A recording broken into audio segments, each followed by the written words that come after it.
pipeline is real. What it is it's a set of circumstances that are consistent across communities where from the time a child enters a school who's of color, his behaviors are criminalized. So it's made to believe that when he's done something, he needs to be suspended or expelled for it, whereas children who are white or Asian could do those very same things and are given alternative punishments.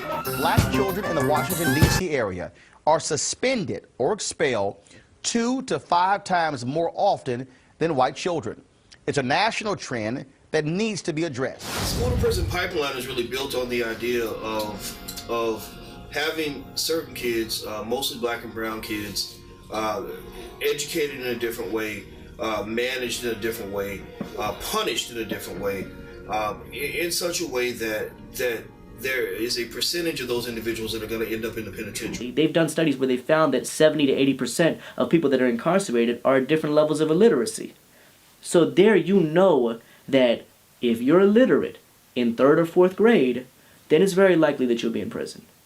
So you mean to tell me that people that decided on where to build a prison or how to build a prison or when to build a prison didn't look at the research? They had to look at something. So, of course, I mean, if I was trying to make millions of dollars off private prisons, I would be looking at, oh yeah, we're gonna have a lot of prisoners this year because nobody can read. Most states in America look at the reading level of black boys at the conclusion of elementary school, which is normally 4th or 5th grade, to determine, to predict how many new prison cells they'll need in the next decade. Statistically, if a black boy cannot read by the time he finishes the 5th grade, there's a 75% chance that he will be a criminal by the age of 25. It is the relationship between miseducation and criminology. In Atlanta, over 80% of the children are black, and the South now has the highest increases in incarceration, especially for young juveniles, especially for black boys. In New York, in 2014, in over 90 schools, not one black or Latino passed the state exams. We look at the situation in Philadelphia, I believe 23 schools closed in 2013. When we look at the situation in Chicago, 49 schools closed in 2013. So we can look at Chicago and Philadelphia, for example, and see a direct connection, because Philadelphia, not only did they decide to close 23 schools in 2013, but the governor also approved a new $400 million prison. Just recently, we've had 300 teachers laid off within the past couple of weeks, and at the same time, we've given the police in the city of Trenton a 12% raise. So when you say, okay, I'm gonna give the police a 12% raise, but I'm gonna lay off 300 teachers, it just goes to show you where that priority is. And it comes down to money, man. The school to prison pipeline is basically institutionalized racism that creates schools as systems of containment that look a lot like prisons, right? So there are bells, there are metal detectors that you have to go through, there are armed security, there are SROs, which are student resource officers, or what we call them in Atlanta. What happens is you start to inculcate or indoctrinate African-American Latino youth to believe that this is what school looks like. And clearly you start to have rebellion, which is what is kind of expected. So once the students start to act out in ways, because this environment is confrontational, their environment is disrespectful, their environment is not one of learning or one of love or any of that, their environment is one of antagonism. When they walk into that building, they start to behave in ways that signal rebellion. And all that does is remove you from that one institution to another institution, which is like the Juvenile Justice Center. Oftentimes, if you look at schools, they're not too far from the jails. So the prison industrial complex is fed by the school to prison pipeline. So when we filter them, because they're going to act out in this environment, into the prisons, they know how to function in that system. When you look at our school system today and the overcriminalization of our youth, it all goes back to the school. Early suspension, expels from being expelled in schools for black and brown kids at a higher rate than our white counterparts. All that is set up as that pipeline that's going to continue to push our children from the school system into a prison system puts us in a certain category, and that certain category is defined by those who are making the policies and procedures that continue to put us in one class in order to set us up for normally what's headed our way, which is normally the prison system. When we start taking kids who are making poor decisions, and quite frankly, we anticipate that because this part of the brain is not developed till age 25, the prefrontal cortex. Kids are neurologically wired to do stupid things. And that's why we have juvenile courts for kids, because we know this is still developing, and therefore their opportunity for rehabilitation is much higher than it is for adults. When we start putting handcuffs on them, marching them out to a patrol car in front of their peers, that's traumatic. That is toxic, and that scars the brain and can stunt their mental health development, adolescent development in a very negative way. We are making them worse. And when we mix up the kids who make us mad with the kids who scare us, we risk taking the kids who make us mad by making them worse and turning them into the kids who will scare us. That's the problem. Black men end up getting locked up because black men are scary to white people.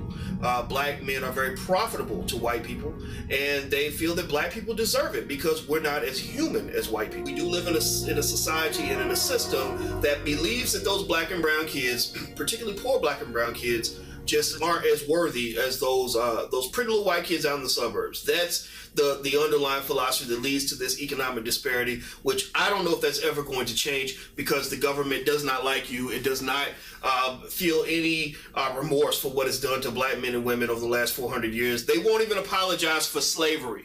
Think about it. The penitentiaries have pretty much been built and expanded for black men, but not all black men.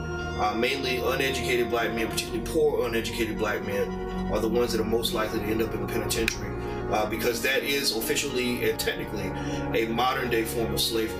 A lot of people think that it's just sort of a colorful analogy to compare the prison system to slavery, but actually the 13th Amendment does not abolish slavery. It says that if you are convicted of a felony, then you can't be made into a slave. The United States invests more money in the prison system than the education system. There's plenty of money being invested, but it's invested in their demise. The United States was built off of slavery. It was built off of capitalism. So it's only right that they continue that system. In order to continue that system, they got to make sure that there are folks to fill those beds. The goal is to get bodies, to get free labor, and to generate money and commerce at the expense of whoever just happens to get caught into the system. And a good example of that is the recent Kids for Cash scandal. Taking cash for kids, and it worked this way. The agreement was reached that the private entrepreneur would invest money into building a new juvenile facility. You know, to make money and get money back on your investment, you have to fill the prison up. And so the judges agreed that they would send kids there. Here's where the problem lies, okay? We have a very serious problem in this country in that we don't know how to deal with crime and delinquent behavior. And we need to smarten up. And what I mean by that is that, you know, people don't commit crimes because of the color of their skin. They commit crimes because of the circumstances they live in and the circumstances around them. And the fact of the matter is, we know that people of color are still disproportionately represented in poor communities. Now, I can go into my thoughts on that, but suffice it to say, the reason why I believe that we have still too many people of color in poor neighborhoods and living in or at the poverty level is because of the histrionics of slavery and segregation. You know, you don't just simply take 300 plus years of where people of my complexion, when white folks have dug a hole, basically threw people of color into that hole, enslaving them, and then telling them they can't drink out of the same water fountain, they can't walk on the same side of the street or sidewalk with a white person. You have to look down. You can't look at them. And then here we are this year, the 60th anniversary of Brown versus Board of Education, where we reversed, Plessy versus Ferguson, then the 1964 Voting Rights Act, and all of a sudden there's all these legal freedoms, and we really think that just because there's all these legal freedoms have been achieved, that all these people of color who've been thrown down this hole for 300 plus years, for generation upon generation upon generations, able to get out of that hole just because there's overnight legal freedoms. When it's in fact going to take generations to help them get out of the hole, because when you've thrown them down there, you've said, you can't read or write,